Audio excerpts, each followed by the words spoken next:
अब देखेंगे हम लघुत्तम समापवर्त्य, ठीक है ना। तो देखिए इससे पहले हमने देखा महत्तम समापवर्त्य, ठीक है, समापवर्त्य। देखिए हमने इसको ब्रेक किया था, महत्तम यानी कि अधिकतम, है ना, अधिकतम, और सम अपवर्त्य बोला था हमने यहाँ पर। तो सम का मतलब हो गया कि जो उभयनिष्ठ रहेगा, उभयनिष्ठ, ठीक है। और यहाँ पर समापवर्तक एचसीएफ यानी कि फैक्टर यानी कि हमने ये देखा था कि गुणनखंड मतलब अधिकतम उभयनिष्ठ गुणनखंड, महत्तम समापवर्तक का मतलब। और सेम इसी प्रकार से यहाँ पर लघुत्तम है, तो लघुत्तम में क्या करेंगे हम, इसको छोटा बोलेंगे। क्या हो जाएगा ये, छोटा। और सम का मतलब हो गया उभयनिष्ठ, और ये हो जाएगा फैक्टर यानी गुणक, ठीक है, गुणक या गुणांक भी इसको बोला जा सकता है। ओवरऑल शब्द एक ही लिखा है, यहाँ पर गुणक मीनिंग निकाल रहे हैं हम, यहाँ पर गुणनखंड मीनिंग निकाल रहे हैं, ठीक है। और हमें मालूम है कि गुणन और गुणनखंड का मतलब क्या है। जैसे मान लिया जाए कि हमारे पास में 4 है, तो 4 को किससे किससे विभाजित किया जा सकता, तो आप बोलेंगे कि 1 से भी विभाजित किया जा सकता, 2 से भी विभाजित किया जा सकता, और 4 से भी विभाजित किया जा सकता। तो 4 के गुणनखंड क्या क्या हो सकते हैं, 1 हो सकता, 2 हो सकता और 4 हो सकता है। बात समझ में आई। और गुणक का मतलब ये हो गया कि 4 किसके किसके पहाड़े में आता है, तो आप बोलेंगे कि 1 के भी पहाड़े में आता है 4, 1 का 1 दूनी 2, 1 तिया 3, 1 चौक 4, 2 दूनी 4, 2 के भी पहाड़े में आता है, और 4 के भी पहाड़े में 4 आता है। मतलब 4 क्या हो गया, 1 का भी गुणक हो गया, 2 का भी गुणक हो गया, और 4 का भी गुणक हो गया। और 1, 2 और 4 क्या हुआ, इसके गुणनखंड हो गए। बात समझ में आ गई। आपने देखा होगा कि जब हमने पहले पढ़ा था तो गुणन और गुणनखंड एक साथ में पढ़ा था, तो दोनों का इस प्रकार से संबंध होता है। तो ये क्या कहलाते हैं, इधर से इधर अगर देखेंगे तो ये क्या कहलाता है, गुणक कहलाते हैं, गुणक या गुणांक जिसको बोला जाता है। और ये कहलाते गुणनखंड। अब हमने अभी तक ये पढ़ा महत्तम समापवर्त्य। अब देखेंगे हम लघुत्तम समापवर्तक क्या है। कोई छोटे की बात की है, यहाँ पर छोटे की बात की है और गुणक की बात की है, ठीक है ना। इसको 60 में अगर इसका यदि हम संक्षिप्त में लिखें तो इसको ल के बाद में डाट लगा दिया जाता है और स के बाद में डाट लगा दिया जाता है। कहने का मतलब लघुत्तम समापवर्तक। तो सामान्यतः आपको ऐसा लिखा हुआ मिलेगा, तो आपको समझ जाना कि लघुत्तम समापवर्तक है, ठीक है। इसको बोला जाता है इंग्लिश में लोवेस्ट कॉमन मल्टीपल, देखिए मल्टीपल। और 60 में इसको बोला जाता है इंग्लिश में LCM। ये बड़ा फेमस वर्ड है, हिंदी मीडियम वाले भी बच्चे LCM इसका शब्द का उपयोग करते हैं, ठीक है ना। LCM और इससे बोला क्या, पहले क्या बोला था, SCF, ठीक। ये होता क्या है, लोएस्ट कॉमन मल्टीपल यानी गुणक। देखिए यदि मान लिया जाए कि मेरे पास में 6 है और 6 के अगर गुणक निकालना चाहूँ मैं, 6 के गुणांक क्या हो गए 6 का पहाड़ा, 6 का 6 दूनी 12, 6 तिया 18, 6 चौक 24, 6 पंचे 30 और 6 6 36। यदि मुझे 6 6 36, 6 7 42, 6 8 48, है ना, इस प्रकार से आगे बढ़ते जाएगा। 6 7 42, 6 8 48, 6 9 54, 6 9 54 और 6 दाएँ 60 और 66 और इस प्रकार से आगे भी आप इसको बढ़ा सकते हैं। 66 और 72 और इस प्रकार से आप आगे बढ़ा सकते हैं, ठीक है ना। अब देखिए इसी प्रकार से अगर हमारे पास में मान लिया जाए कि 18 है, तो 18 के गुणांक क्या हो जाएंगे, 18 के गुणांक क्या हो जाएंगे, तो आप बोलेंगे कि 18 का 18 दूनी 36, 18 तिरी 54, 18 तिया 54, 18 चौक 72 और 18 पंचे 90। और इसी प्रकार से आप देखेंगे कि इसको भी अनंत तक लिखा जा सकता है और इसको भी अनंत तक लिखा जा सकता है। फिर से और एक बार समझिए मैं क्या बोलना चाह रहा हूँ। यहाँ पर हम क्या लिख रहे हैं, गुणांक लिख रहे हैं, या गुणांक बोलिए चाहे गुणक बोलिए। 6 के गुणांक क्या हो जाएंगे? ये ऐसी संख्या है 6, 12, 18, 24, 30, 36, 42, ये ऐसी संख्या है जिनको 6 से विभाजित किया जा सकता है। यानी कि 6 के पहाड़े में आ रहा मतलब 6 से विभाजित किया जा रहा। कितना सिंपल काम है भाई। 18 के ऐसे गुणांक है ये कि इनको 18 से आप विभाजित कर सकते हैं। अब देखिए, छोटा उभयनिष्ठ गुणक, ये तो सारे गुणक है ना दोनों के। उभयनिष्ठ कब होता है? जब 2 या 2 से ज्यादा संख्या है हो, तब तो उभयनिष्ठ निकाला जाएगा। तो इसमें और इसमें उभयनिष्ठ कौन है? तो आप बोलेंगे कि ये तो बड़ा आसान काम है सर।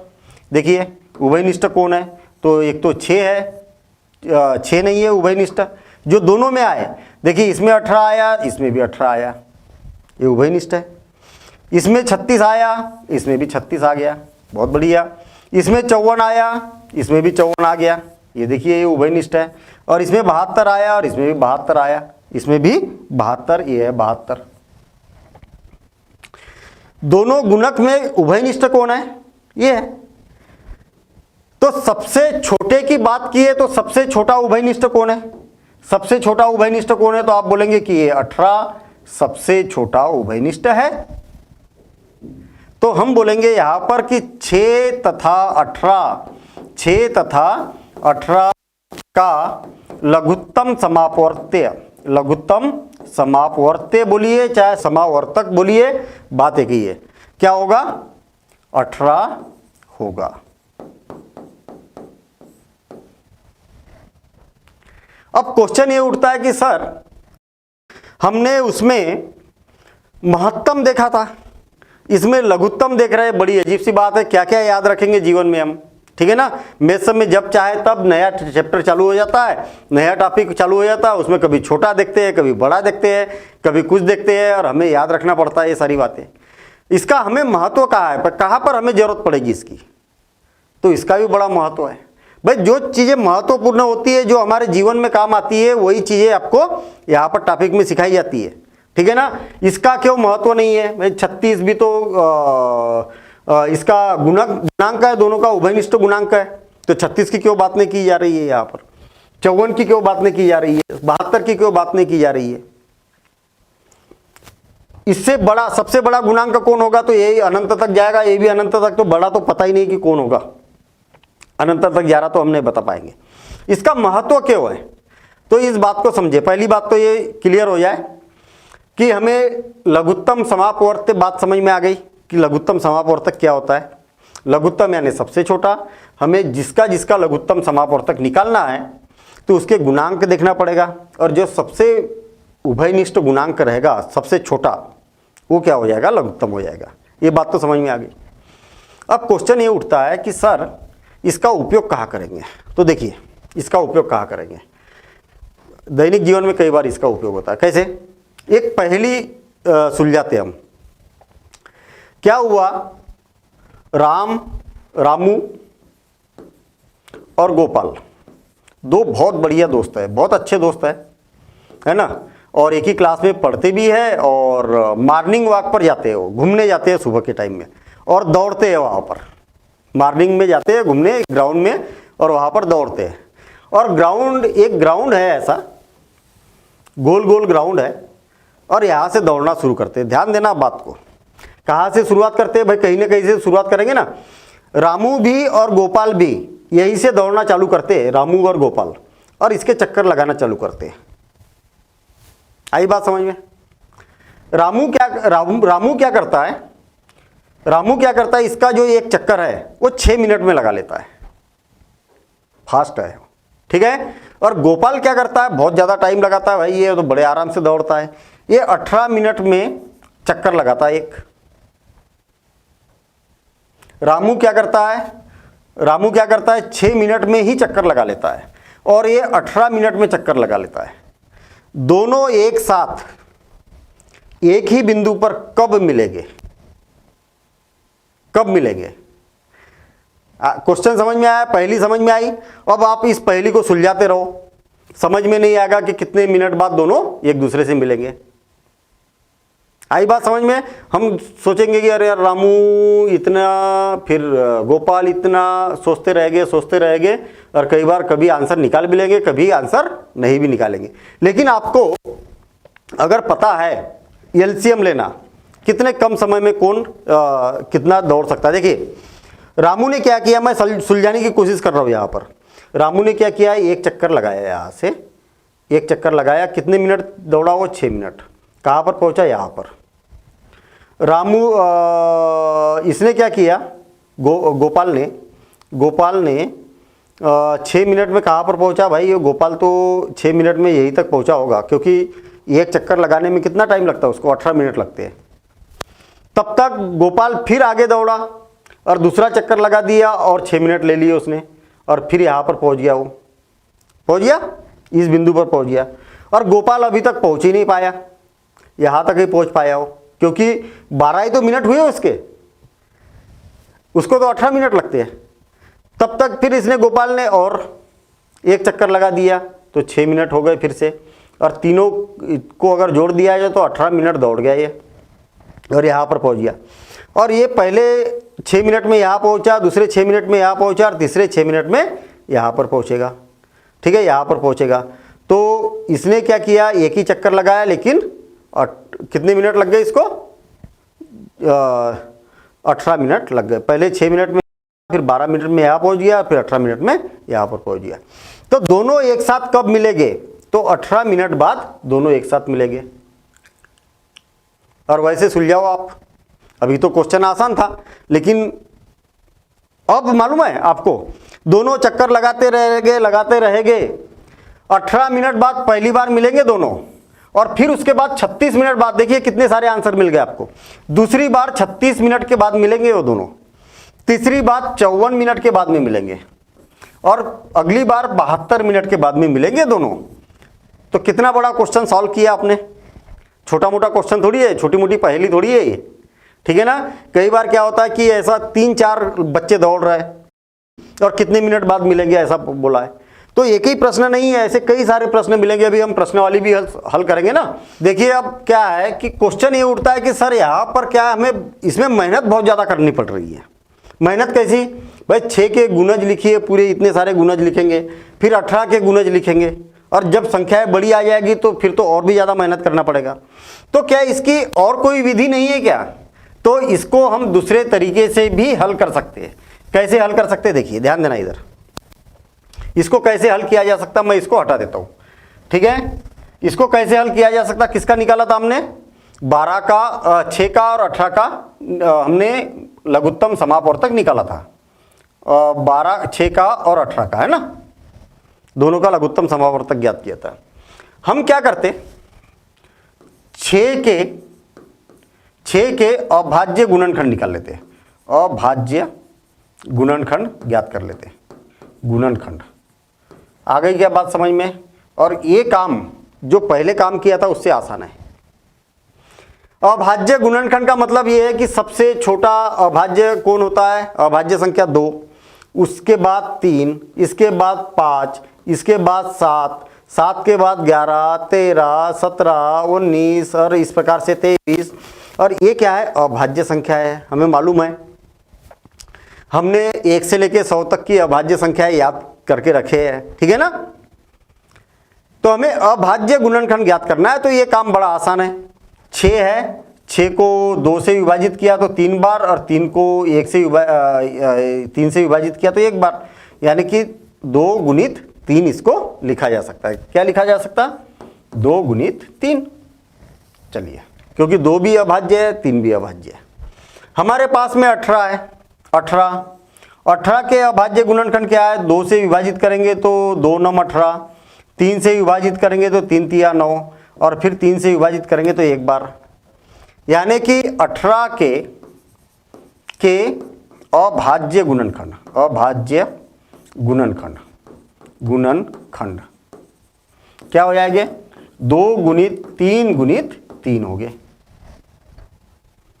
आ गई बात समझ में। अभाज्य गुणनखंड ऐसे लिख देना है। अब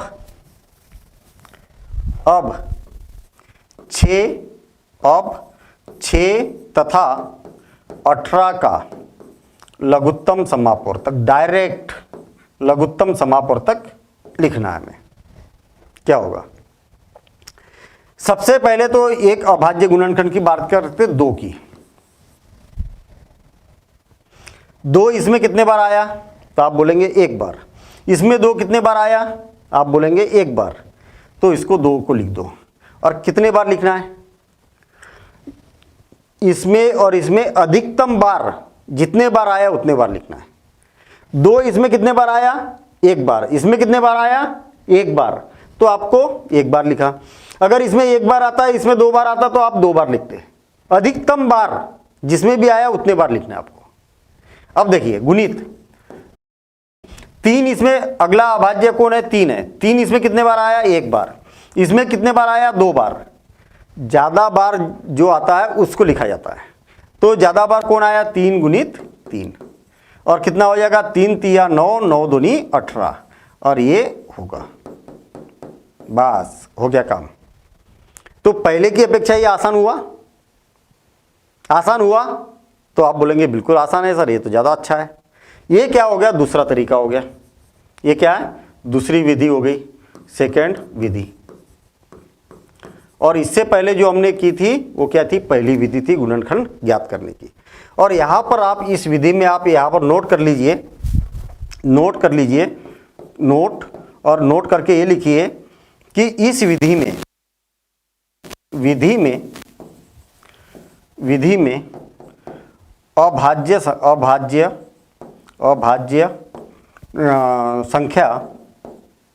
संख्या अधिकतम बार,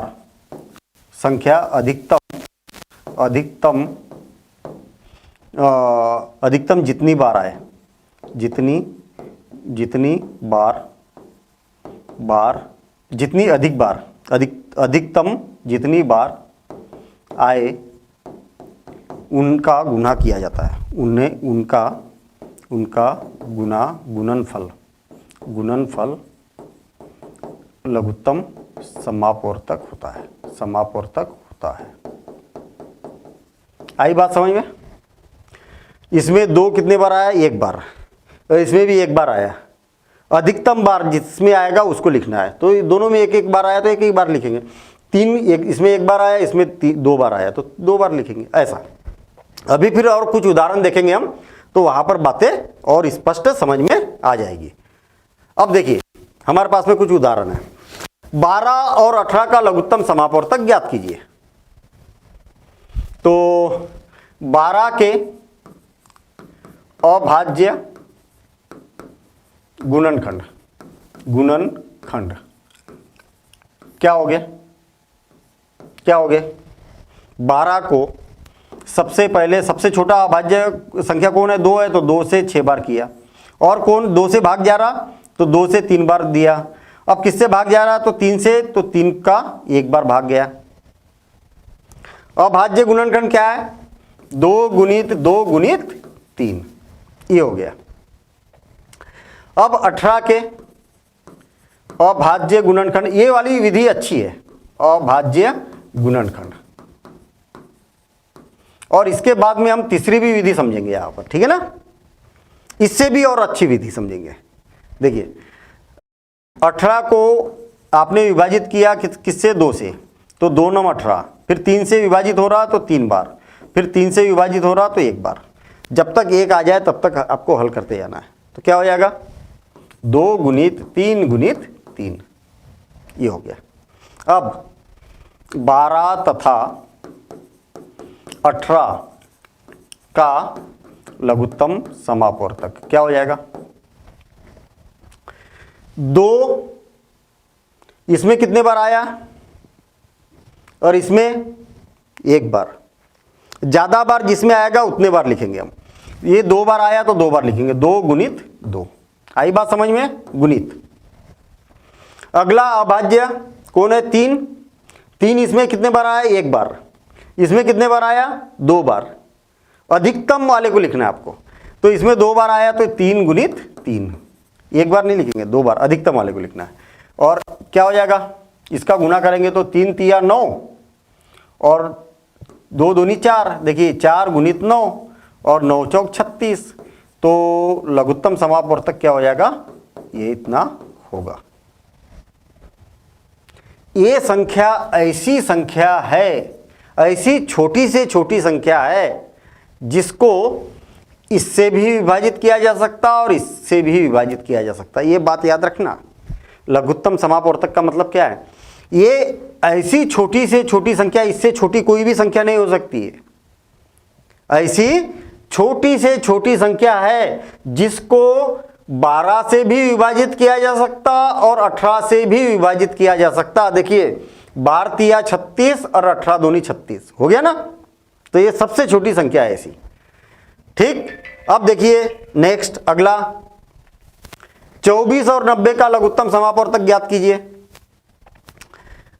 ये सारे उदाहरण, जितने भी उदाहरण हैं, हम कौन सी विधि से कर रहे हैं, दूसरी विधि से, और सारे उदाहरण को हम तीसरी विधि से भी करेंगे। ठीक है, भले टाइम लगे कोई दिक्कत नहीं है, प्रैक्टिस अच्छी होना चाहिए, समझ में सारी बातें आना चाहिए। ठीक है, देखिए 24 के अभाज्य गुणनखंड, अभाज्य गुणनखंड, गुणनखंड क्या हो जाएंगे, 24 है, 24 को 2 से विभाजित किया जा रहा तो 2 से एक बार, 2 बार, फिर 2 से हो रहा तो 6 बार, फिर 2 से हो रहा तो 3 बार, फिर 3 से हो रहा तो 1 बार।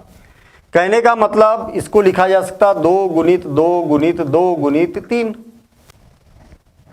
ठीक, इसी प्रकार से 90 के अभाज्य गुणनखंड, बहुत बढ़िया क्वेश्चन है ये, अभाज्य गुणनखंड क्या होगा, क्या है 90 है। देखिए 2 से 45 बार, अब 2 से भाग नहीं जाएगा। अगली अभाज्य संख्या कौन सी है, तो आप बोलेंगे 3 है।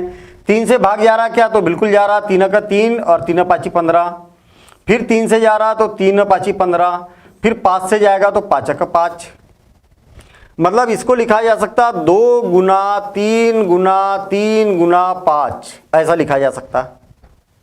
अब देखिए 24 तथा 90 के का लघुत्तम समापवर्तक, लघुत्तम समापवर्तक क्या होगा, बराबर से सबसे छोटी अभाज्य संख्या कौन सी दिखाई दे रही, 2। इसमें 1 बार आया, इसमें 1 2 3 बार आया, तो कितने बार लिखूं मैं, 1 बार लिखूं कि 3 बार लिखूं। तो आप बोलेंगे सर जो अधिकतम बार आया उसको लिखिए, तो 2 गुणित 2 गुणित 2। आई ना बात समझ में, जो ज्यादा बार आई उसको लिखना है आपको। अच्छा, 2 का तो काम खत्म हो गया। अब अगली अभाज्य संख्या दोनों मिला के क्या दिखाई दे रहे, 3। 3 इसमें कितने बार आया, तो 1 बार, इसमें कितने बार आया, तो 2 बार। तो कितने बार लिखूं मैं, 1 बार लिखूं कि 2 बार लिखूं, तो 2 बार लिखेंगे, क्योंकि जो अधिकतम बार आई है उसको लिखेंगे।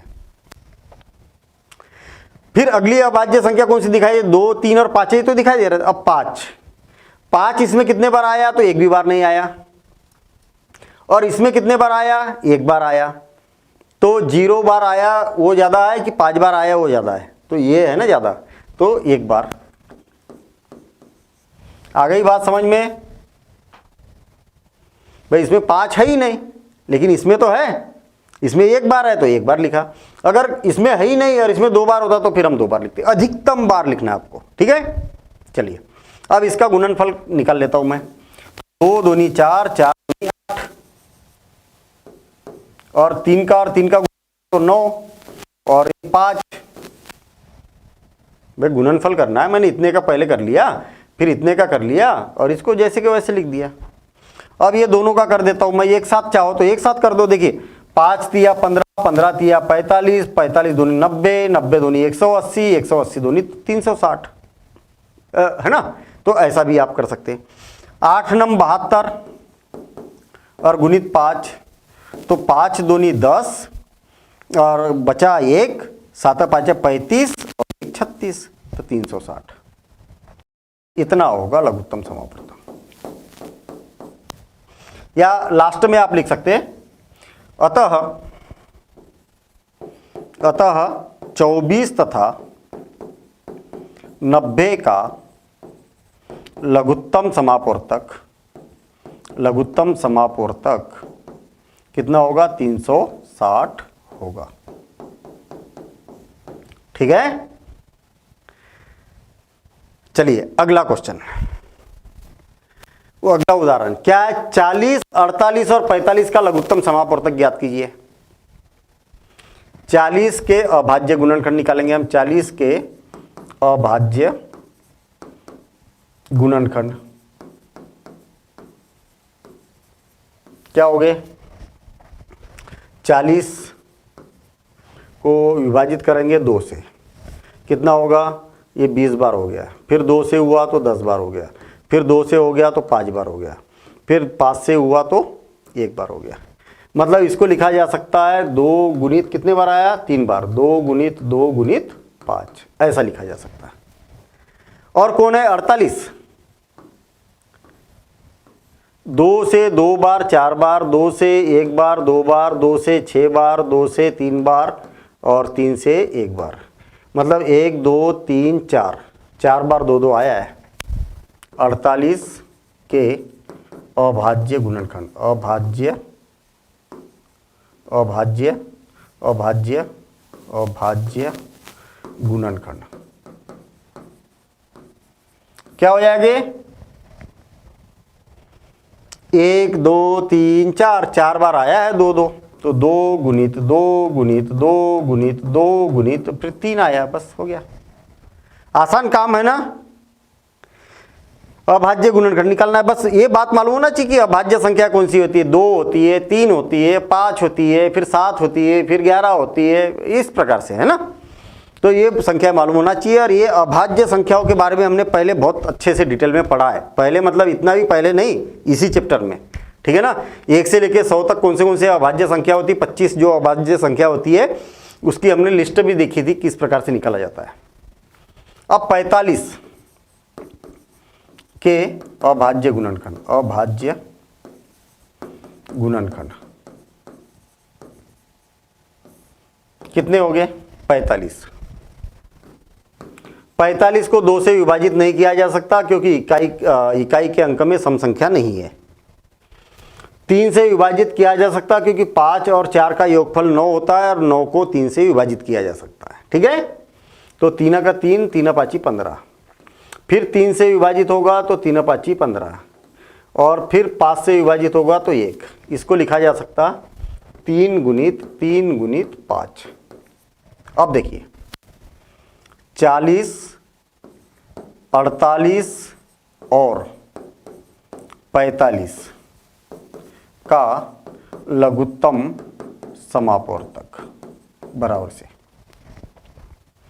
सबसे छोटी अभाज्य संख्या, इसमें आया 3 बार, इसमें 1 2 3 4, 4 बार आई है और इसमें एक भी बार नहीं आई, 0 बार। सबसे ज़्यादा कौन है, 4 बार, तो 4 बार वाली लेंगे। देखिए 1 2 3 4, 1 2 3 4, ये बात समझ याद रखना। इसके बाद 2 के बाद में कौन सी अभाज्य संख्या दिखाई दे रही, सारी संख्याओं को लेना है आपको जो जो यहां पर दिखाई दे रही। 3 इसमें एक भी बार नहीं आया, इसमें केवल 1 बार आया, इसमें केवल 2 बार आया, तो ज्यादा बार कहां पर आया, 2 बार, है ना। तो 3 गुणित 3, चलिए गुणित 3 का भी काम खत्म। अब 5 इसमें 1 बार आया, इसमें तो एक भी बार नहीं आया, इसमें भी 1 ही बार आया, तो कितनी बार लेंगे, ज़्यादा से ज़्यादा 1 है तो 1 बार लिखेंगे हम, बस हो गया काम। इनका सबका गुणनफल ज्ञात कर लीजिए। देखिए 2 दूनी 4, 4 दूनी 8, 8 दूनी 16, मैंने एक साथ कर दिया। 3 तिया 9 और गुणित 5, है ना। 16 नम 144, 16 नम 144 या 9 छक्का 9 5 45, 9 छक्का 54 के 4 हासिल आए 5, 9 और 5 14 और गुणित 5। अब देखिए 5 चौक 20 का शून्य हासिल आए 2, 5 चौक 20 और 2 22, 22 के 2 हासिल आए 2 और 5 का 5 और 2 7, इतना हो जाएगा। अतः 40, 48 और 45 का लघुत्तम समापवर्तक क्या होगा? 720 होगा। इसका मतलब क्या है? 720 ऐसी संख्या, छोटी से छोटी संख्या है दुनिया की, ऐसी छोटी से छोटी संख्या है, इससे कोई भी छोटी संख्या नहीं हो सकती है, जिसको 40 से भी विभाजित किया जा सकता, 48 से भी विभाजित किया जा सकता और 45 से भी विभाजित किया जा सकता। अगर आप इससे छोटी संख्या बनाने की कोशिश करेंगे ना, नहीं बन सकती। देखिए, इससे मैं एक प्रश्न बना रहा हूं, इससे एक प्रश्न बना रहा हूं, और वो प्रश्न अगर आपको लघुत्तम निकालते नहीं आता ना, तो फिर आप उसका हल निकाल के बताइए बिना लघुत्तम का। नहीं तो फिर एक काम करना, आप किसी से पूछना एक प्रश्न आप, ठीक है, जिसको लघुत्तम के बारे में अनुभव नहीं है, कितना ज़्यादा टाइम लगाएगा, बहुत ज़्यादा टाइम लगाएगा। उससे ये पूछना कि भाई एक ग्राउंड है, ऐसे कोई भी प्रश्न बना सकते हो आप। एक ग्राउंड है, ठीक, और उस ग्राउंड को रामू 40 मिनट में चक्कर लगा सकता है, या 40 सेकंड बोल दो, मिनट का के लिए बहुत ज़्यादा हो जाएगा, मिनट या मिनट बोल दो, चलो ठीक है, हमें हमारा क्या जा रहा है ना, 40 मिनट बोल दो आप, उबलियो 720 मिनट बहुत हो जाएगा भाई, 40 सेकंड बोल दो हम ना, 40 सेकंड।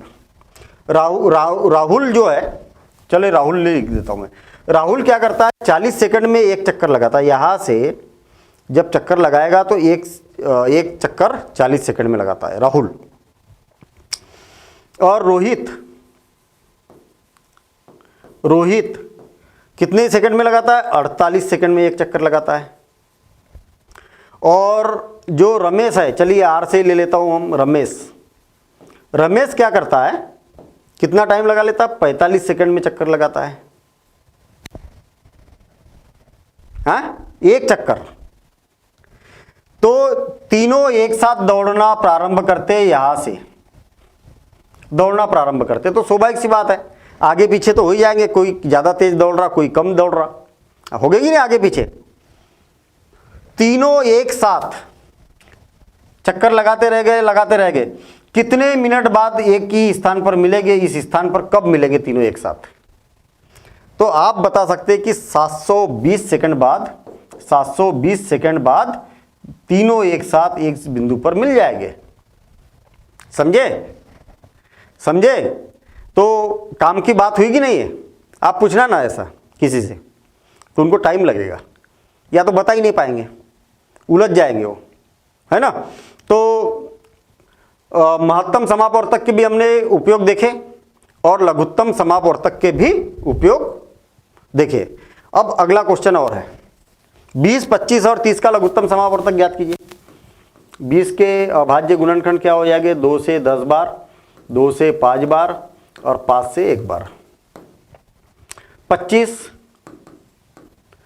ये तो 5 से विभाजित होगा 5 बार और 5 से विभाजित होगा 1 बार। 30 ये 2 से विभाजित हो सकता, अभाज्य से ही भाग देना है, ये याद रखना। अभाज्य संख्या 2, 3, फिर 5 और फिर 7 और फिर 11, इन्हीं से भाग देना है। जब इससे भाग नहीं जाएगा तब आगे बढ़ना है, इससे भाग नहीं जाएगा तब आगे बढ़ना है। ये 2 से भाग, क्योंकि 25 में 2 का भाग नहीं जा रहा था इसलिए मैंने 5 का दिया, 3 का भी नहीं जा रहा था इसलिए 5 का दिया, है ना। 2 से ये 15 बार, फिर 3 का जा रहा तो 3 से 3 5 15 और 5 का 5, ऐसा। 20 के अभाज्य गुणनखंड क्या हो जाएगा? 20 के 2 गुणित 5। अच्छा, उसके बाद 25 के ऐसा भी लिख सकते हैं आप, अभाज्य गुणनखंड। ऐसे का मतलब ये होता है कि इसके ऊपर जो लिखा वही है ना, बार बार लिखने की जरूरत नहीं है। 5 गुणित 5। फिर 30 के अभाज्य गुणनखंड कितना हो जाएगा? 30 के 2 गुणित 3 गुणित 5, 2 गुणित 3 गुणित 5, ये हो जाएगा। ठीक, अब 20 25 तथा 30 का लघुत्तम समापवर्तक क्या हो जाएगा? 2 कितने बार आया? 2 बार, इसमें एक भी बार नहीं, इसमें एक बार, तो 2 बार लिखेंगे। अधिकतम को लिखना है आपको। 2 हो गया। फिर उसके बाद 3 आया क्या कहीं? हाँ आया ना 3। 3 इसमें एक बार आया, इसमें एक भी बार नहीं आया, इसमें एक भी बार नहीं आया, तो एक बार लिखेंगे जो अधिकतम बार आया। 5 इसमें एक बार आया, इसमें 2 बार, इसमें एक बार, तो 2 बार लिखेंगे हम। अधिकतम वाले को लिखना है हमें, अधिकतम वाले को।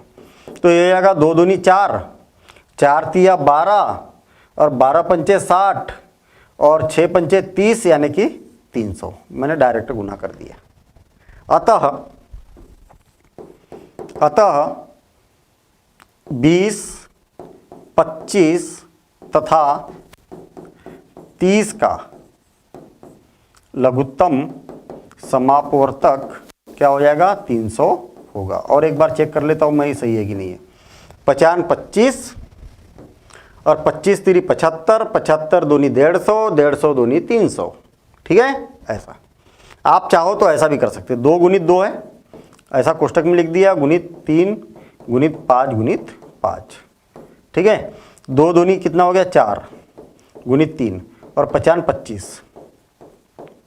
अब इनका दोनों का गुना कर दिया तो क्या हो गया? 4 गुणित 75 और ये दोनों का गुना कर दिया तो कितना हो जाएगा? 300 हो जाएगा। ऐसा ऐसा भी कर सकते ना, एक साथ नहीं आ रहा। इतने पहाड़े थोड़ी याद है हमें, है ना भाई, इतने बड़े बड़े पहाड़े याद नहीं है, तो ऐसा करो। उदाहरण भी नोट करते हुए चलो, आप बुक में लिखा है लेकिन इसको नोट करो आप। जितना नोट करोगे, जितना ये करोगे, जितनी प्रैक्टिस करोगे, उतना मजा आएगा। मैथ्स में टाइम लगता है, प्रैक्टिस करने में टाइम लगता है। ऐसा नहीं है कि सर हमें तो मैथ्स में तो बहुत टाइम लग रहा सर, हैं 2-2 घंटे बैठ रहे, 1-1 घंटा बैठ रहे रोज, 3 घंटे की। कल तो हम 3 घंटे प्रैक्टिस किए। तो ये सब्जेक्ट ही प्रैक्टिस वाला है, जितनी प्रैक्टिस करेंगे उतनी कमांड बनेगी आपकी। ठीक है ना। चलिए अब अगला जो उदाहरण है हमारे पास में, वो उदाहरण है महत्तम समापवर्तक और लघुत्तम समापवर्तक पर आधारित प्रश्न। हमें पहचानना है कि कौन से प्रश्न में महत्तम समापवर्तक निकालना पड़ेगा और कौन से प्रश्न में लघुत्तम समापवर्तक निकालना पड़ेगा। इसकी पहचान करना एक अपने आप में कमांड है। ये समझे? कमांड जिसको बोलते हैं ना कि हाँ ये क्वेश्चन ये बोलना चाह रहा है, तो पढ़ने के बाद में समझ में आएगा। देखिए 2 टैंकरों में क्रमशः 2 टैंकर है भैया। एक ट्रक के टैंकर होते हैं ना, है ना, तो ये ट्रक का टैंकर है और ठीक ट्रक बना दिया मैंने ऐसे टेम्पररी, और एक ट्रक ये है। ठीक है, एक ट्रक क्या है ये है, और ज़्यादा चक्के वाला बना देता हूँ ना, टैंकरों में ज़्यादा चक्के होते हैं ना ये। चलिए ठीक है। अब देखिए 2 टैंकरों में, टैंकर मतलब हो सकता है ट्रक वाले टैंकर हो या कहीं पर स्थायी टैंकर हो, हमें उससे कोई लेना देना नहीं है। एक टैंकर में क्या है? 850 लीटर क्या है, और 680 लीटर क्या है? मिट्टी का तेल आता है, भरा है भैया इसमें। ठीक, या खाली है, ऐसा बोल दो आप। उस बर्तन की धारिता ज्ञात कीजिए जो इन टैंकरों के तेल को पूरा माप देगा। ऐसा, ठीक है, ऐसा मतलब पूरा माप लेगा। ऐसे हमें क्या करना है? दोनों का एक माप बनाना है। क्वेश्चन समझ में आया क्या? क्वेश्चन समझ में आया क्या कि क्वेश्चन है क्या का? देखिए लघुत्तम, पहले तो महत्तम समापवर्तक में क्या करते थे और लघुत्तम समापवर्तक में क्या करते थे। तो हम क्या करते हैं, मैं यहाँ पर 6 और 18 का एक उदाहरण लेता हूँ। ठीक है, 6 और 18 का उदाहरण लेता हूँ। 6 को हम लिख सकते हैं, 6 के अगर गुणनखंड किए जाए तो क्या हो जाएगा? इसके विभाजक बोल सकते हैं हम। इसको कौन कौन विभाजित कर सकता है? 1 2 3 और 6, है ना। इसको कौन कौन विभाजित कर सकता है? 2 3 और 3, है ना। 2 और 3 ही विभाजित कर सकता है इसको, और 18 भी कर सकता है। ये इसको भी 18, इसको 6 कर सकता है और इसको कौन कर सकता है? 6 भी कर सकता है ना, 2 कर सकता है, 3 कर सकता है, 6 कर सकता है, 9 भी तो कर सकता है और 18 कर सकता है। आई बात समझ में? महत्तम समापवर्तक में क्या करते हैं? महत्तम समापवर्तक में क्या करते हैं कि ऐसा बड़े से बड़ा आई बात समझ में, जो दोनों में है, वो तो 3 भी है और 2 भी है। भाई इसकी मीनिंग समझिए आप, बोलना क्या चाह रहा, क्वेश्चन क्या बोलना चाह रहा।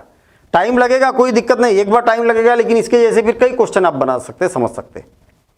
इसमें क्या कर सकते थे आप, ये कहने का मतलब ये हुआ कि ये ऐसी संख्या है, ये ऐसी संख्या है जो इसको भी विभाजित कर सकती है और इसको भी विभाजित कर सकती है।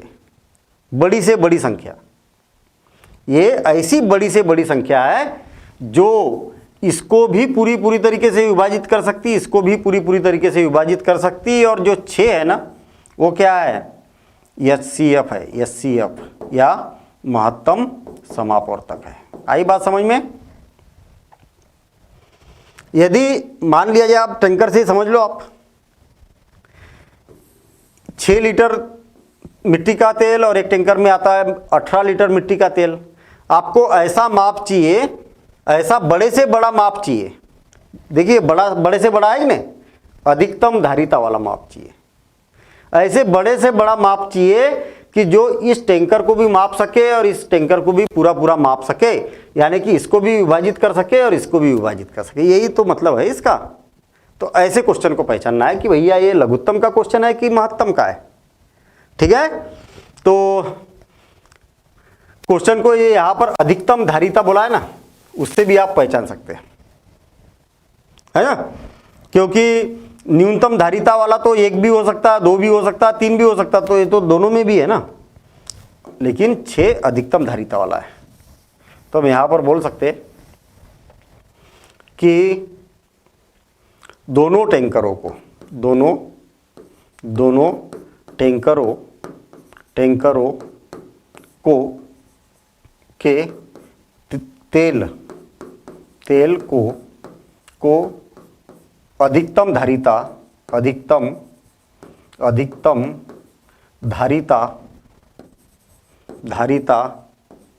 वाले बर्तन से मापने के लिए क्या करना पड़ेगा हमें, 850 तथा क्या 680 का महत्तम समापवर्तक है ना, ये ऐसा लिख देता हूँ 60 में, महत्तम समापवर्तक ज्ञात करना होगा।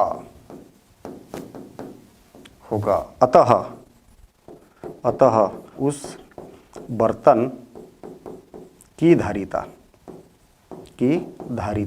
का मतलब कितना उसमें आ सकता है तेल, धारिता बराबर से क्या हो जाएगा,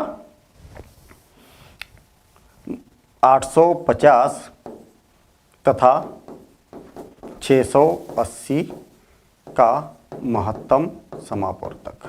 आई बात समझ में, महत्तम समापवर्तक। तो अब महत्तम समापवर्तक निकालना चालू कर देते हैं। देखिए क्या हो जाएगा, 850 और 680। अब याद रखना कि महत्तम समापवर्तक कैसे निकाला जाता है, किससे विभाजित हो रहा, तो आप बोलेंगे कि 2 से विभाजित हो रहा, तो 2 चौक 8 और 2 दूनी 4 और 2 पंचे 10 है ना, और 2 तिया 6, 2 चौक 8 और ये 0।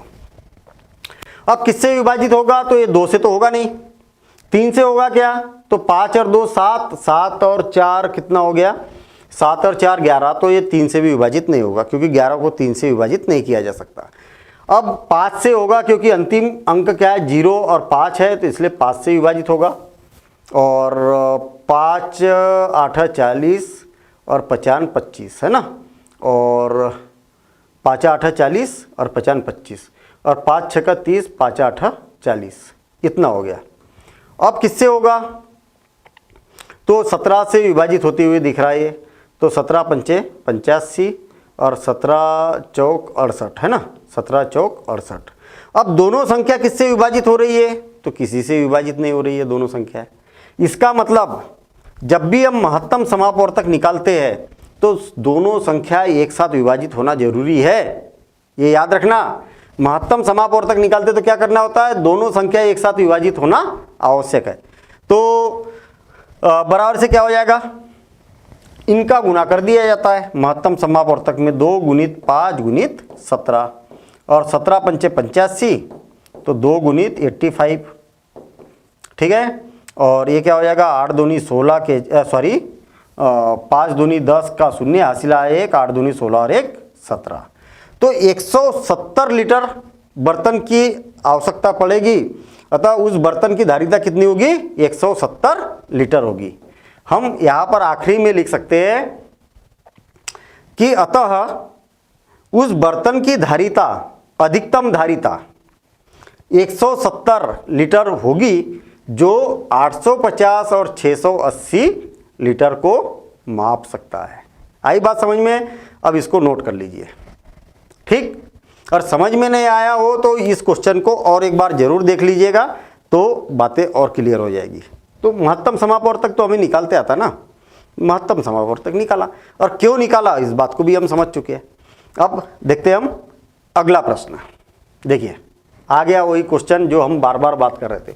प्रातःकालीन सैर में 3 व्यक्ति एक साथ कदम उठाकर चलना प्रारंभ करते हैं। उनके कदमों की लंबाई क्रमशः 80 सेंटीमीटर, 85 सेंटीमीटर, 90 सेंटीमीटर है।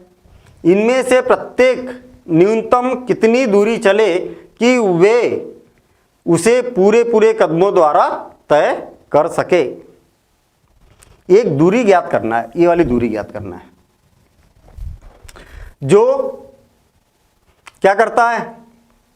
ये 80 सेंटीमीटर के कदम डालता है भैया। एक बार एक कदम डाला यहां तक पहुंचा, दूसरा कदम डाला तो यहां तक पहुंचा, तीसरा कदम डाला तो यहां तक पहुंचा, चौथा कदम डाला तो यहां तक पहुंचा, ऐसा।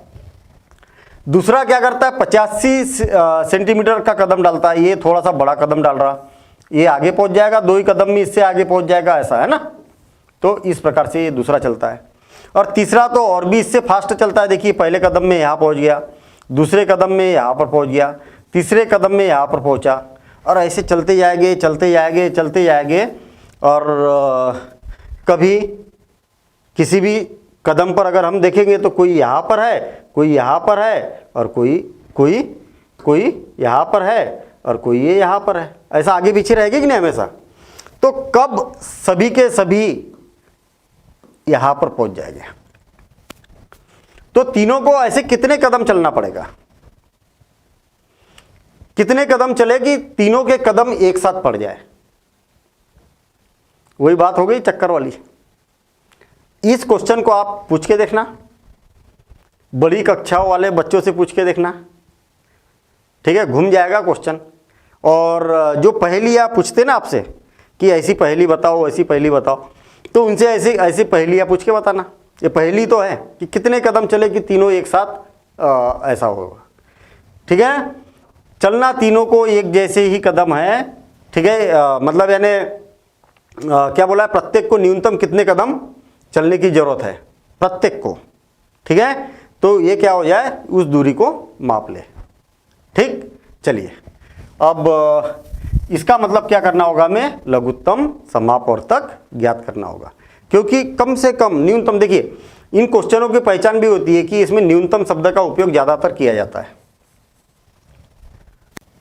है ना, लघुत्तम न्यूनतम ऐसा। तो लघुत्तम हम यहाँ पर बोल सकते हैं कि तीनों व्यक्तियों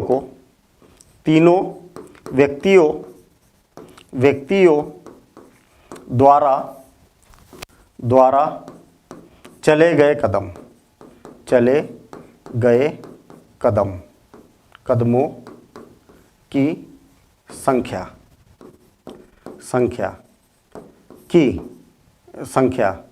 जो तय की गई दूरी को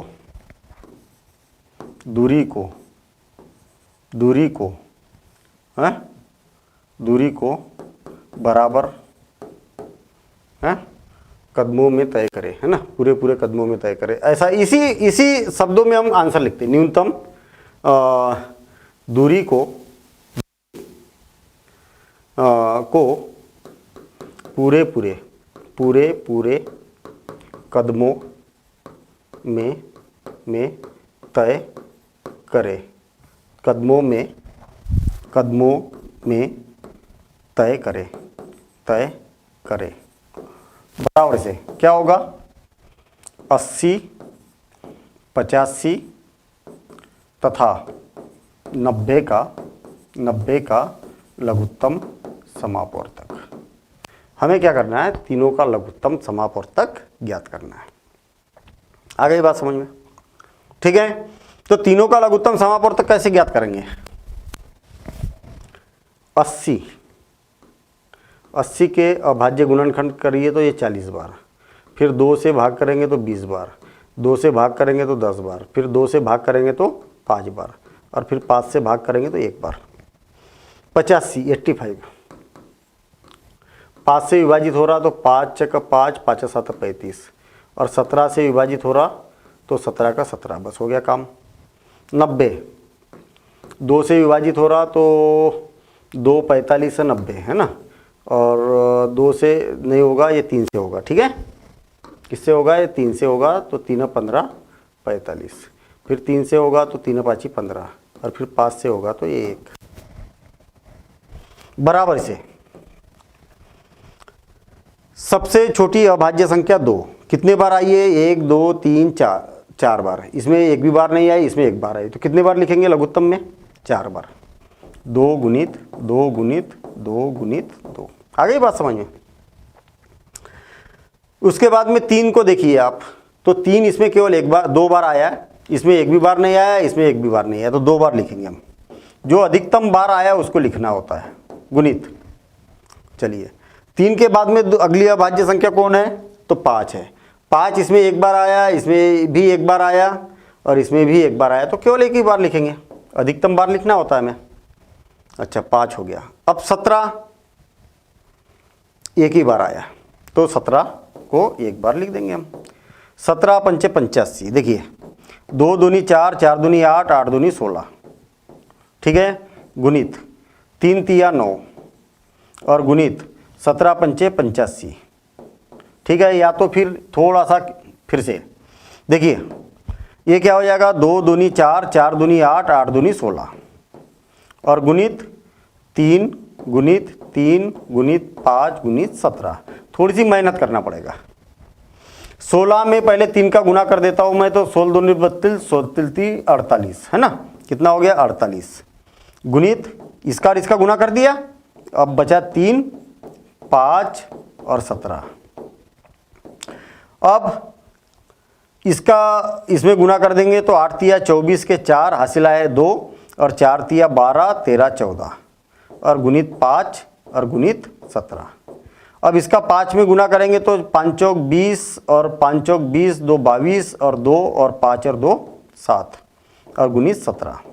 और इनका दोनों का गुना करेंगे तो क्या हो जाएगा 0, 17 दूनी 34 के 4, हासिल आए 3, हासिल आए 3, और 17 साथी 49, और 7 8 9 10 11, है ना, इतना हो गया। और 3 को जोड़ेंगे तो 122, कितना हो गया 122। सिंपल गुना किया तो इतना क्या हो जाएगा, लघुत्तम हो जाएगा। मतलब इतने सेंटीमीटर की दूरी तय करना पड़ेगा उनको, इतने सेंटीमीटर की दूरी तय करना पड़ेगा। कहने का मतलब ये दूरी ऐसी रहेगी, ध्यान देना इधर, कि जो 80 सेंटीमीटर के कदम डालेगा तो यहां तक पहुंच जाएगा, कोई 85 सेंटीमीटर के कदम डालेगा तो भी यहां तक पहुंच जाएगा। अब वो कितने कदमों में पहुंचेगा उससे मतलब नहीं है, 90 सेंटीमीटर के कदम डालेगा तो भी यहां पहुंच जाएगा, ऐसा। ठीक, तो इतने सेंटीमीटर की जरूरत पड़ेगी। इसको आप फिर उसमें भी बदल सकते, इकाइयों में बदल सकते। सेंटीमीटर से मीटर में बदलिए 100 का भाग दे देंगे, फिर किलोमीटर में बदलिए तो 1000 का भाग दे देंगे। ठीक है, इस प्रकार से भी आप इसको लिख सकते हैं, लेकिन हमने यहाँ तक निकाला, यहाँ तक सफिशिएंट है। अब उदाहरण नंबर 14 देखिए, वह सबसे छोटी, देखिए सबसे छोटी से छोटी संख्या ज्ञात कीजिए जिससे 12, 16, 24 और 36 से भाग देना पर की दशा में 7 शेषफल बचता है। भाई हमें तो मालूम है कि 0 बचता है, इतना तो मालूम है, लेकिन 7 कब बचेगा ऐसा नहीं मालूम। आई बात समझ में? तो थोड़ा सा ऐसा समझिए कि वह छोटी से छोटी संख्या ज्ञात कीजिए जिसे 12 से, 16 से, 24 से, 36 से अगर भाग दिया जाए तो प्रत्येक दशा में 0 शेषफल रहता है। इतनी बात समझ लीजिए, फिर 7 वाली बात हम बाद में देखेंगे। क्लियर? हमें ये मालूम है कि ऐसी संख्या जिसको इस संख्या से भी, इस संख्या से भी, इस संख्या से भी, इस संख्या से भी भाग दिया जाए या पूरी तरीके से विभाजित किया जा सकता है, छोटी से छोटी संख्या, उसको क्या बोला जाता है? लघुत्तम समापवर्तक बोला जाता है। आई बात समझ में? क्या बोला जाता है? लघुत्तम समापवर्तक बोला जाता है। इसका मतलब इसका लघुत्तम समापवर्तक हमें ज्ञात करना पड़ेगा। तो बड़ा सिंपल सा काम है। 12 है तो 2 से विभाजित करेंगे तो 6 बार, 2 से विभाजित करेंगे तो 3 बार। चलिए ठीक है। 16 है तो 16 को 2 से विभाजित करेंगे तो 8 बार, 2 से विभाजित करेंगे तो 4 बार, 2 से विभाजित करेंगे तो 2 बार, और यहाँ पर 3 से विभाजित करेंगे तो 1 बार, 2 से विभाजित करेंगे तो 1 बार। ठीक है। 2 दूनी 4, 4 दूनी 8, 8 दूनी 16, 2 दूनी 4, 4 तिया 12। ठीक है। और 24 2 से 12 बार, 2 से 6 बार, और 2 से 3 बार, और 3 से 1 बार। 3 दूनी 6, 6 दूनी 12, और 12 दूनी 24। चलिए ठीक है। 36 क्या हो जाएगा? 2 से 18 बार, और 2 से 9 बार, और 3 से 3 बार, और 3 से 1 बार। ठीक। तो वह छोटी से छोटी संख्या, वह छोटी संख्या जिन्हें क्या किया जाता है? 12, 16, 24 तथा या और 36 से भाग देने पर, से भाग देने पर शेषफल, शेषफल क्या बचता है? 0 बचेगा, बचेगा, है ना? बचता है, बचता है। वह संख्या, वह संख्या क्या हो जाएगी? बराबर से 12, 16, 24 और 36 का लघुत्तम होगी, एलसीएम होगी, या लघुत्तम समापवर्तक होगा, ऐसा भी लिख सकते हैं ना, लघुत्तम समापवर्तक होगी। इसका मतलब ये हुआ कि चारों संख्याओं का लघुत्तम समापवर्तक निकालना है। देखिए 2 कितने बार आया? 1 2 1 2 3 4, 1 2 3 और 2। सबसे ज़्यादा बार आया 4 बार, तो 4 बार 2 2 लिख देता हूँ। 2 गुणित 2 गुणित 2 गुणित 2 गुणित 2। ठीक है। अधिकतम बार लिखा जाता है ना इसमें। हाँ। अब 3 कितने बार आया? तो इसमें 1 बार, इसमें भी 1 बार, और इसमें 2 बार, तो 2 बार लिखेंगे हम। 3 गुणित 3। और कौन सी संख्या आई है? 2 आया, 3 आया, 2 आया, 3 आया, 2 आया, 3 आया, बस। इसके अलावा तो कोई संख्या ही नहीं आई। तो हम क्या करेंगे? 2 दूनी 4, 4 दूनी 8, 8 दूनी 16, और 16 दूनी 32, 16 48 गुणित 3, और क्या हो जाएगा? 8 तिया 24 के 4 हासिल आए 2, 3 चौक 12, 13 14, और ये हो जाएगा 144।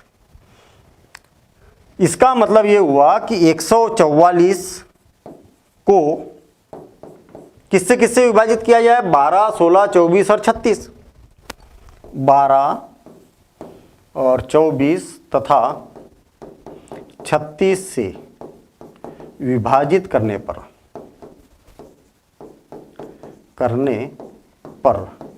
शेषफल क्या बचता है? शेषफल 0 बचेगा। लेकिन आपके प्रश्न में बोला है कि शेषफल 0 नहीं बचना चाहिए। क्या बचना चाहिए? 7 बचना चाहिए। तो 7 को इसमें जोड़ दो। नहीं आई बात समझ में? चलो मैं पहले जोड़ देता हूँ, फिर समझेंगे इसको। अतः ऐसी संख्या जो शेषफल क्या बचे? शेषफल 7 बचे, तब वह संख्या क्या होगी? बराबर से 144 प्लस 7, इसमें 7 को जोड़ देना पड़ेगा। तो 7 और 1 11, 11 बचा 1, 1 और 1 5 और 151 होगी। ये शेषफल वाली बात समझ में नहीं आई ना? देखिए, इसको तो आप पहले नोट कर लेना। अब हम शेषफल वाली बात समझते हैं। देखिए, इसको मैं हटा रहा हूँ, हटाने से पहले आप नोट कर लीजिए, रोक के वीडियो, ठीक है? अब देखिए, मान लिया जाए कि आपके पास में 15 है। 15 को आप 3 से विभाजित करते हैं तो कितना हो गया? 3 5 15। शेषफल क्या बचा? 0। आप ये चाहते हैं कि ऐसी कौन सी संख्या है जिसको 3 से विभाजित किया जाए तो शेषफल 1 बचना चाहिए। तो आप क्या करेंगे? इसमें 1 को जोड़ देंगे तो कितना हो जाएगा? 15 और 1 16, और 3 से विभाजित करो तो 3 5 15, और शेषफल कितना बचा आपके पास? 1। आई बात समझ में? यदि आप चाहते हैं कि शेषफल 2 बचे तो आप क्या करेंगे? इसमें 2 को जोड़ देंगे। देखिए, 15 और 2 कितना हो गया? 17। अब भाग देके देखिए आप, तो 3 5 15, और शेषफल क्या बचा आपके पास? 2 बच गया। ऐसा, ठीक है?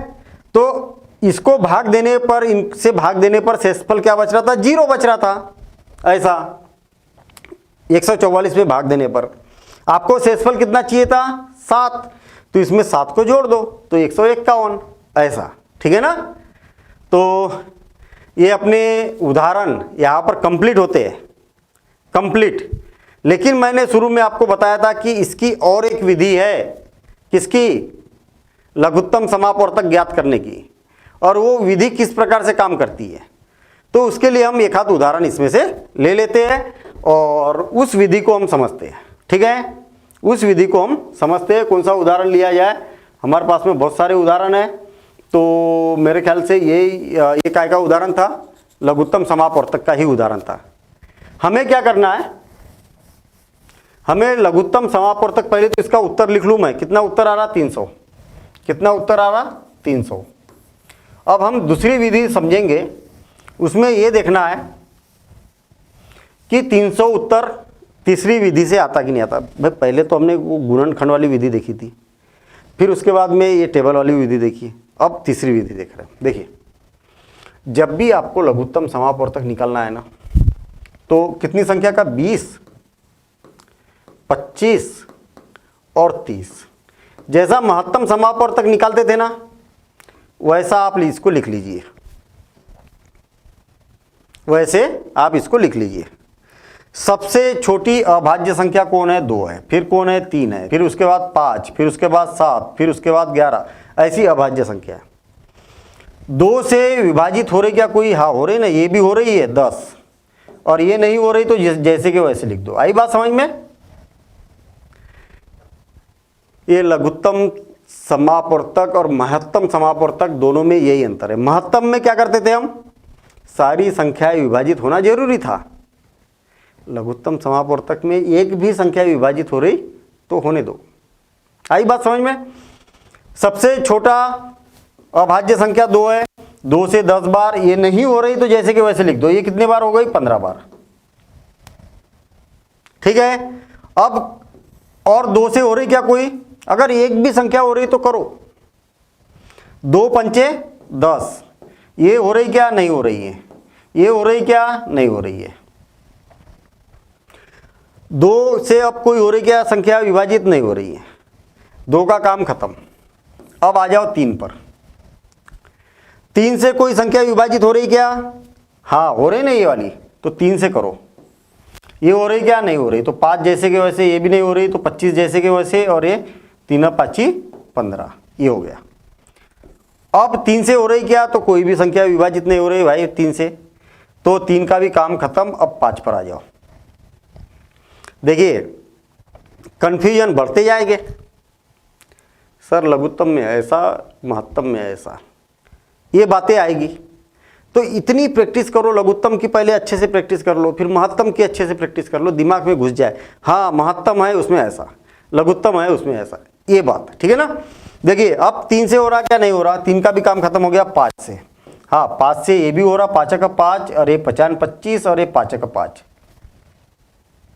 अब किसी से हो रहा क्या, हाँ 5 से हो रहा, एक भी अगर हो रहा विभाजित तो करो, और ये नहीं हो रहा तो जैसे कि वैसे ये एक बार हो गया और ये एक बार हो गया। जब सभी जगह यहाँ पर एक एक आ जाए तो तब इसका गुना कर दो आप। सबसे आसान मेथड है ये, सबसे आसान तरीका। 20, 25 और 30 का लघुत्तम समापवर्तक, लघुत्तम समापवर्तक क्या हो जाएगा, इनका सबका मल्टीप्लिकेशन कर दो। 2 इंटू 2 इंटू 3 इंटू 5 इंटू 5 कितना हो गया, देखिए 50 25, और 25 3 75, 75 दूनी 150, और 150 दूनी 300। देखिए उतना ही उत्तर आया, लेकिन आसान। फिर से और एक बार और एक हाथ क्वेश्चन करते हैं हम, छोटा क्वेश्चन किया जाए। कौन सा किया था हमने यहाँ पर, 11वां कौन सा था, ये वाला किया था शायद, है ना, ये वाला किया था क्या, नहीं ये वाले तो वो थे क्वेश्चन। ये वाला क्वेश्चन किया, कौन सा किया अभी मैंने, ये तीसरा, 1 मिनट, ये 8वां, ये वाला कौन सा क्वेश्चन है, लघुत्तम समापवर्तक ही ज्ञात करना है। चलिए ठीक है, इसका इसी का करते ना। इसका आंसर कितना आया था, 36 आया था ना। चलिए इसको हटाता हूं मैं डायरेक्ट, ये तो छोटा क्वेश्चन है। देखिए 12 और 18 का लघुत्तम समापवर्तक, देखिए बराबर से दोनों संख्याओं को लिख दो। इसमें तो 2 ही संख्या दी है, तो 12 लिख दिया और 18 लिख दिया। सबसे छोटी अभाज्य संख्या कौन है, 2। हो रहा क्या इससे विभाजित, हाँ हो रहा, ये 6 बार, और ये कितने बार हो जाएगा, 2 छके 12, 2 नम 18। कोई संख्या 2 से विभाजित हो रही क्या, तो आप बोलेंगे कि हाँ ये वाली हो रही 2 से विभाजित, तो 2 तिया 6, और ये हो रही क्या, नहीं हो रही तो फिर जैसे कि वैसे लिखो आप। आई बात समझ में, हो रही तो करो, नहीं हो रही तो मत करो, लेकिन कम से कम एक होना चाहिए विभाजित। ये एक हो रही थी तो किया हमने, ये 3 का 3, और ये भी हो रही 3 तिया 9। अब और कोई हो रही क्या, तो हाँ ये 3 हो रही है विभाजित 3 से, तो 1 और ये 1 बार। अब देखिए क्या लिखेंगे आप, इधर जो जो संख्या लिखी है उसको लिख दीजिए आप, 2 गुणित 2 गुणित 3 गुणित 3, और क्या हो जाएगा, 3 तिया 9, 9 दूनी 18, और 18 दूनी 36। देखिए कितना बढ़िया काम हो गया। तो हमने 3 विधियां समझी यहाँ पर लघुत्तम समापवर्तक की, और तीनों विधि में से सबसे अच्छी विधि ये है, इसकी प्रैक्टिस करना। तो फिर क्वेश्चन ये उठता है कि सर आपने फिर अच्छी वाली विधि पहले क्यों नहीं बताई, क्यों, क्योंकि जो लंबी विधि है उसमें कॉन्सेप्ट छुपा हुआ है, कॉन्सेप्ट छुपा हुआ, हम कर क्या रहे उसमें वो चीज़ दिखाई देती है, और इसमें क्या होता है, इसमें समझ में नहीं आ रहा कि हम ऐसा कर क्यों रहे, उसमें समझ में आ रहा था कि ऐसा क्यों कर रहे, ठीक है ना। तो इसलिए सारी विधियां आना चाहिए हमें, और क्यों कर रहे हैं, कैसे कर रहे हैं, क्या हो रहा है, ये सारी बातें हमें मालूम होना चाहिए। अब देखते हैं हम इसी आधार पर जो बेसिक समझा, उदाहरण समझे, प्रश्नावली, और इस चैप्टर की अंतिम प्रश्नावली है। और याद रहे कि प्रश्नावली के सारे क्वेश्चन करेंगे, और सारे क्वेश्चन की आपको भी प्रैक्टिस करना है, ठीक है ना। पहले आप समझ लीजिए, उसको नोट करते हुए जाइए, और उसके बाद कॉपी को बंद और अपने रफ कॉपी पर उसकी प्रैक्टिस करिए, और जो क्वेश्चन गलत होता है उससे आप चेक करिए, ठीक है। अब देखते हैं हम प्रश्नावली और उसके सारे क्वेश्चन को समझेंगे हम, ठीक है ना।